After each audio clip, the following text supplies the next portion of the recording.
कल से विधानसभा का मानसून सत्र की शुरुआत होगी और ऐसे में 4 दिवसीय जो सत्र है उसको लेकर विपक्ष लगातार हमलावर है। विपक्ष का कहना है समय बहुत कम है, आखिरी ये सत्र है, ऐसे में कई हमारे पास मुद्दे हैं, उठाएं तो उठाएं कैसे। ऐसे में समाजवादी पार्टी के उप मुख्य सचेतक हैं डॉक्टर आर.के. वर्मा जी, इनसे ही बातचीत करूंगी। सर, समय तो बड़ा कम है, सर्वदलीय बैठक हो गई, सामंजस्य स्थापित करने के लिए मुख्यमंत्री ने आप लोगों से आह्वान भी किया। अब आपका क्या पक्ष है? सरकार पूरी तरीके से भयभीत है कि जिस तरीके से सरकार ने अपने कार्यकाल में पाप किया है, उस पाप से पर्दा उठाने का जब काम होगा तो सरकार सामना न कर पाएगी। इसलिए मानसून सत्र को महज 3 दिनों के लिए लाने का काम किया है। जिस तरीके से रामधन चोरी करने का काम किया, छात्रों पर लाठी गोली बरसाने का काम किया, छात्रों पर फर्जी मुकदमा लिख करके उन्हें जेल भिजवाने का काम किया, जिन जी को तरह तरह से गाली दे करके अपमानित करने का काम किया जा रहा है, उनकी गिरफ्तारियां करने का काम किया जा रहा है। और बढ़ती हुई महंगाई हो, बेरोजगारी हो, या पेट्रोल में इथेनॉल का मामला हो, किसानों का खाद का मामला हो, सरकार हर जगह असहज है। सरकार ने काले कारनामे किए हैं और इसलिए सरकार जवाबदेही से बचने के लिए कोशिश कर रही है कि कम से कम दिन का सत्र लाया जाए। इसी के क्रम में 3 दिन का लाया गया, लेकिन समाजवादी पार्टी जनता की समस्याओं के प्रति लड़ने को तैयार है, अपनी प्रतिबद्धता व्यक्त करती है कि निश्चित रूप से हम जनहित के लिए सरकार से लड़ने का काम करेंगे। चढ़ावा चोरी का मुद्दा बहुत बड़ा है। एथेनॉल अभी 20 पार्टी भी बनने लगी हैं, आरक्षण हटाओ पार्टियां बनने लगी हैं। कहां कहां आप लोग लड़ाई लड़ेंगे?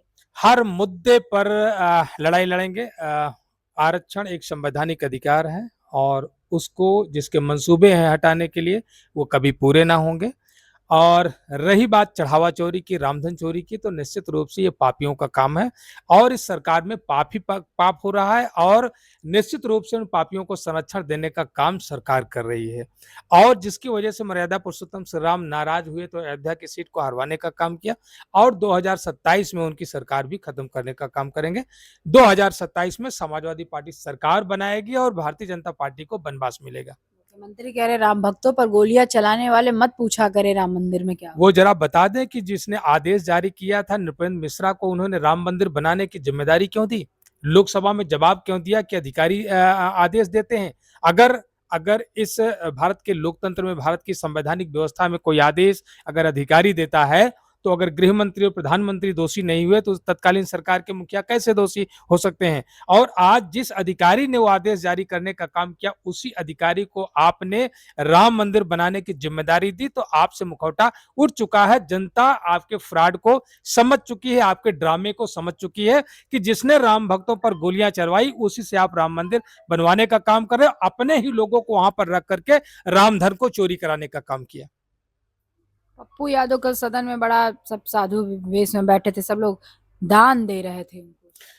जो भारतीय जनता पार्टी ने लोगों पर मुकदमे दर्ज करा करके उनको डराने की कोशिश कर रहे हैं, हम उन्हें कहना चाहते हैं कि हम संविधान में विश्वास करने वाले लोग हैं, हम डरने वाले लोग नहीं हैं। और निश्चित रूप से मैं कहना चाहूंगा कि उत्तर प्रदेश में जब उनके नेता आए थे तो पूरी सरकार मिलकर के जिस तरीके से हनुमान जी भगवान को नचाने का काम किया सड़कों पर उनके सम्मान में, तो मैं समझता हूं कि पूरे देश का सनातनी इससे नाराज है और उनसे उनका मुखौटा उठ चुका है कि बाहर से दिखाने वाले कुछ और है, अंदर से ये कुछ और है। और हम लोग उत्तर प्रदेश में उनके काले कारनामे से पर्दा उठाने के लिए लड़ते रहेंगे, उनके मुकदमों से नहीं डरते। सपा कार्यालय के बाहर एक बड़ा पोस्टर लगा, उसको मैंने भी कवर किया। उसमें लिखा 27 में अखिलेश का राज, 2029 में डिंपल का ताज।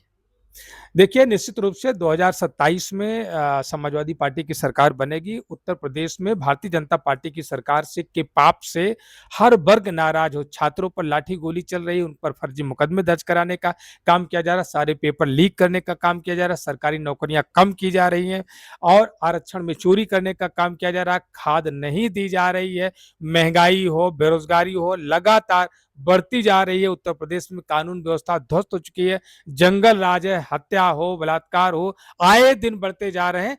तो उस बात से जनता बहुत नाराज है और 27 में समाजवादी पार्टी की सरकार बनाएगी और भारतीय जनता पार्टी को बनवास भेजेगी।